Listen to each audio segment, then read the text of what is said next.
From The Ohio State University, I'm Joseph Frazier, and I'm here with Christopher Busta-Peck, and we are at the Ohioana Book Festival. And Christopher's book is called The Hidden History of Cleveland. Yes. So why don't you tell me just a little bit about what you've written? Well, my book is it's based on some of the best material from my blog, Cleveland Area History. It's really, when we think about history, we tend to have this bad habit of thinking about history as, being things that happen with great men at other places. And this is what this book is really about. It's about the things that happen in the neighborhoods, the historic sites that matter on the streets that you and I walk every day, and the things that don't happen elsewhere, that are part of the history of our communities. Well, okay, maybe not the streets that you walk every day, but the street. I mean, it's about the houses within the neighborhoods and why they matter, the stories behind the important people who lived there. In my book you've got the house where Jesse Owens, one of the 10 greatest athletes of the 20th century, lived from 1934 through 36, so the absolute peak of his career. And it just, until I wrote about it, it was just sitting there, this unnoticed duplex, probably ready to be demolished by the next bit of expansion of the ever-growing Cleveland Clinic. So I want to talk about some of the interesting bits that you found in the book, but I'm really interested in how you transformed a blog into a book. So can you talk about how the writing had changed? I had a great editor. I had a great editor who made me cut and cut and cut, and it was a matter of creating a little bit more balance, of covering the whole Cleveland area and dealing with the best stories that way, rather than my writing tends a little bit towards the east side of Cleveland just because that's where I live and it's where I can get out to photograph things, say before work, when I'm going between my house and my work, or on the way home, because I have a wife, I've got 2 kids, I've got a house with 30 years of deferred maintenance that I'm dealing with, and it all takes time. So this is, the great thing about the research that I've done here is that it's mostly relying on either the books that are available through Cleveland Public Library, which is one of the country's best public libraries, or through the many databases that we have online. So it's the research that you can do at 11 o'clock at night when you're rocking your daughter to sleep because she's still... Which, hey, it's just, it's democratic in that way. I love that it's, research is the sort of real solid research is no longer limited to the people who, whose jobs allow them to be at an archives during the 10 to 4 days a week that it's open. That it's available to anyone who wants to put in the time to piece it together. That's like I said, it's more democratic.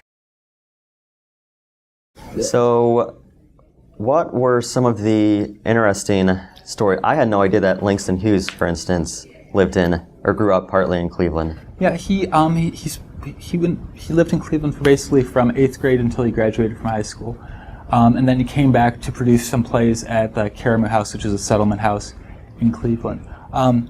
The house that I write about that was probably of the 5 places that he lived in Cleveland, only 2 are still standing, and one of those was a place that he lived when he came back later in his late 20s.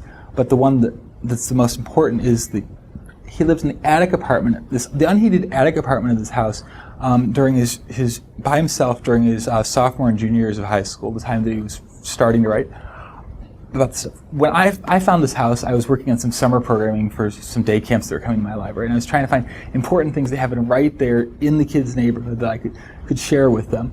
And I thought, okay, and everyone talks about Langston Hughes living in the Fairfax neighborhood of Cleveland. But if you believe all his stories, you hear he lived in half the houses in the neighborhood. So we're talking about a couple thousand houses that he lived in. If you believe all his stories, it just mathematically, it doesn't quite work. And so I did the crazy thing and went to the authoritative biography of Hughes, which had listed the addresses. And I found this one particular house that he lived in during this crucial time in his writing career, and it was sitting vacant. At the time, it had been foreclosed on, and it was just, I felt the need to bring it to the public attention simply because I was worried that it was going to be demolished like so many of the other vacant houses in the city of Cleveland are. And it seemed like a solid house and worth talking about. And did you find anything that you weren't expecting to find? It was. The big thing that surprised me was that the apartment was unheated. And it's in the process, the structure's in the process of being rehabbed. And there's no evidence of any sort of heating anything up there, which it makes me wonder if I mean, this is the time at which Langston Hughes was getting out, interacting more, and talking with other people. And I wonder that maybe if he had been living in more comfortable circumstances, if this might have, if he might not have boosted his writing career in the way that it did. Not that I want people to live there to be like that to become better writers, but it makes you wonder.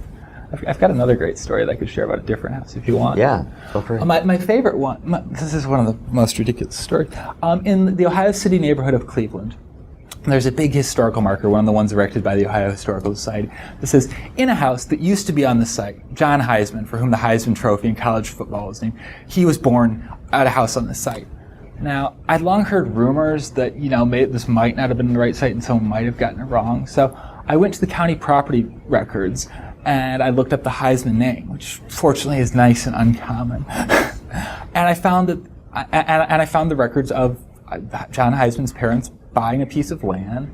And it turns out that it was actually 4/10 of a mile down the street from where this historical marker is. And further, that the actual house that he was born in was still standing. Wow. Now, this is a marker that was erected in 1978, so it's been there my whole life in the wrong spot, and I've written about it as much as I can. And it's great because it's so much more impressive to have the actual house that he was born in versus just saying, okay, we know that something that used to exist here on this site, blah blah blah. And after working and advocating for this for a while, I realized that there are bigger fights to fight. 3 different organizations contributed the funding for the marker, and so you'd have to, in order to move it to the right site, you'd have to get all 3 of those organizations to agree. And if you've worked in organizations, and I've worked in organizations, and getting any one group to agree on anything is difficult. But getting 3 organizations to agree on anything, even if it's really not controversial and easy, it's an insurmountable challenge. Or it's not a challenge that I'm willing to. There are bigger fights to fight in the field of local history, and there's a lot of great history in Cleveland that is being threatened, and it just surprised me that this marker has been sitting there my entire life. That the research, it took me 2 hours to determine this to a degree of absolute certainty, but hey, that's part of the fun of it. So is there still a family in that house? Yeah, it's a nice house, and they're aware of the history, and Are they? They were skeptical until I actually presented the actual. Oh, great, another nutball here. I don't know, a crazy librarian strikes again. But once I actually shared the actual property transfer records with them, they thought, what? They were really impressed, and they would have been happy to have the marker in front of their house, but they were. I don't know. I think they were a bit concerned about how it would lead to making it harder to park in front of there too. And their own property rights and that sort of thing. And lastly, what do you like better? Do you like long form book writing, or do you like the blog better? Well, the blog ends up being longer. The posts on my blog end up being a lot longer than the stuff that I'm writing for my book. The book is made up really of a bunch of it's a bunch of separate chapters broken up into specific neighborhoods and specific interests. But the writing the blog is easier. But it's just because it goes more quickly. It takes a lot less time, and just because it is a blog, I can share a lot more images. I can share a lot more outside resources that connect with it, and I can get my readers' interaction because my readers always come up with stories that relate to these things that I would have never thought of.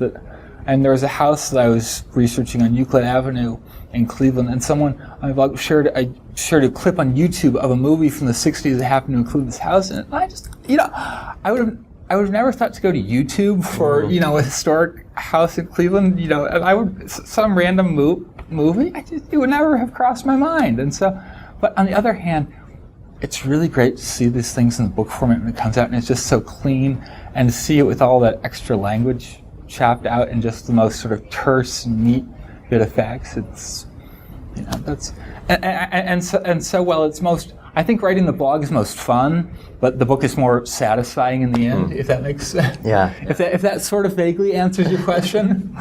Well, it sounds like too political. Sounds like a great read. And what's the name of your blog? Cleveland Area History. Cleveland Area History. Which is the easy to remember, clevelandareahistory.com. Okay. And the book is Hidden History of Cleveland. Christopher Busta-Peck, thank you for being here. Thank you for having me.